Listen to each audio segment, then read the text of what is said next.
કથિત યોગ ગુરુ પ્રદીપજી સામે નકલી નોટની સંડોવણી બહાર આવી છે। આ મામલે આરોગ્ય મંત્રી પ્રફુલભાઈ પાનસેરિયાનું નિવેદન સામે આવ્યું છે। તેમણે કહ્યું કે જે પ્રવૃત્તિ થઈ રહી હતી યોગની આડમાં તે દેશદ્રોહી પ્રવૃત્તિ કહી શકાય।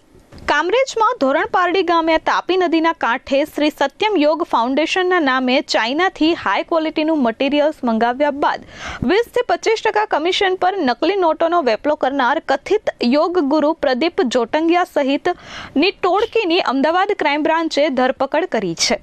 અમદાવાદમાં નકલી નોટોની ડિલિવરી આપવા માટે પહોંચેલ ટોળકીને કારમાં મુદ્દામાલ સાથે ઝડપી પાડ્યા બાદ ક્રાઇમ બ્રાન્ચ દ્વારા સઘન તપાસ હાથ ધરવામાં આવી છે। આ તપાસનો રેલો સુરતમાં શ્રી સત્યમ યોગ ફાઉન્ડેશન સુધી પહોંચ્યો હતો। ત્યારે આ મામલે આરોગ્ય મંત્રી પ્રફુલ પાનસેરિયા દ્વારા સ્પષ્ટતા કરવામાં આવી છે કે બની બેઠેલા અને ઠગ યોગ ગુરુઓ વિરુદ્ધ કાયદો કાયદાનું નિશ્ચિતપણે કામ કરશે।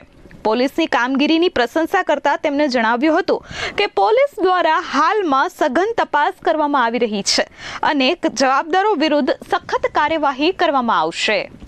અને પોલીસે જે પ્રવૃત્તિ કરનારાને ખુલ્લા પાડી અને તુરંત પકડી લીધા એ બદલ પોલીસને અભિનંદન પાઠવું છું। કારણ કે દેશદ્રોહીની પ્રવૃત્તિ, અશુદ્ધ દેશદ્રોહીની પ્રવૃત્તિ તો એને ચલાવી લેવાય, કોઈ પણ સંજોગોમાં ચલાવી લેવાય નહીં। કારણ કે જ્યાં આસ્થાનું કેન્દ્ર હોય લોકો, કારણ કે બહુ સારા સંતો, બહુ સારા યોગ ગુરુઓ સારી પ્રવૃત્તિ કરી રહ્યા છે।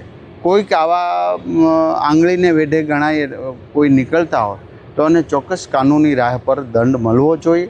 સત્ય છે એ બહાર આવશે અને પોલીસ સારી કામગીરી કરી રહી છે। સામાજિક તત્વો પર સરકાર બુલડોઝર ચલાવી રહી છે તો આ તો દેશદ્રોહી છે, તો કઈ રીતના હવે સરકાર એક્શન મોડમાં આવશે? પોલીસનું શ્રેષ્ઠ કામગીરી કરી રહી છે અને કરશે। Bureau report S24 news Surat.